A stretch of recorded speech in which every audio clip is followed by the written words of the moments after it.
সরকার কিছুটা একটু বিলম্ব করছে নির্বাচনের কিংস পার্টির ডেফিনেশনটা আমি সহজ আমি বলতে পারবো না, এটা একজন এক এক রকম দিবে। কেউ বলবে জাতীয় পার্টি কিংস পার্টি ছিল, কেউ বলবে বিএনপি কিংস পার্টি ছিল, কারণ কিং নিজে পার্টির প্রধান ছিলেন, এটা তো হতেই পারে। তো আবার 111-এর সময় কিংস পার্টি আরেক রকম ছিল, আর তারা মানে আর্মির থেকে একটা পার্টি বানানোর চেষ্টা করছিল। তো আর্মি তখন কিং ছিল না, তো কিং ছিল ফখরুদ্দিন সাহেব। তো ওটা ওইভাবে হয় না, কিন্তু হইতে পারে ক্ষমতার সঙ্গে তারা সংলগ্ন। আপনি যদি ক্ষমতার সঙ্গে কাছাকাছি থাকা বলেন তাহলে এনসিপি কিংস পার্টি, এটা আমি মনে করি। এটা এই কারণে মনে করি এনসিপির আসলে বড় ক্ষতিটা করে যে ইউনূস সাহেব নিজে। ইউনূস সাহেব বলছে না আমি ওদেরকে বললাম তোমরা একটা পার্টি করো, ওরা বলতেছে আমাদের তো কেউ চিনে না।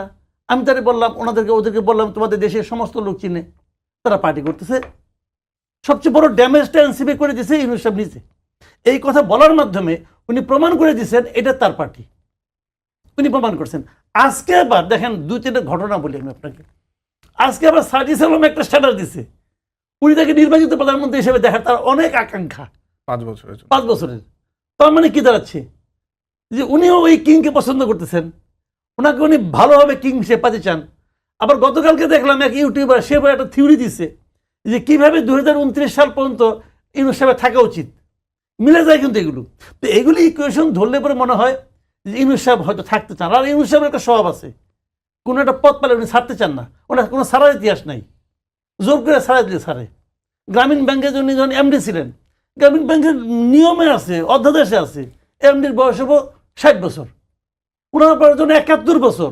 তখন উনি আদালতের রায়ের কারণে ওনাকে ওখান থেকে সরতে হয়েছে, উনি তাও সরতে চান নাই। 10 বছরকে আপনি থাকবেন আমি থাকুক, আপনার অনুষ্ঠান ধরেন 40 মিনিটের, আপনার 55 মিনিট প্রথমে চালামু, এটা হবে? তো ওনার টেনুর হলো আপনার 60 পর্যন্ত, উনি 71 পর্যন্ত রয়েছেন, লজ্জাও পান না। না না ওনাকে এটা তো উচিত না। এরকম আকাঙ্ক্ষা তো এই সরকার নেই বলে অনেকে বলে বলে থাকেন। কে বললো নেই? আমি তো বলি আছে। জি নমুনা তো তাই কয়।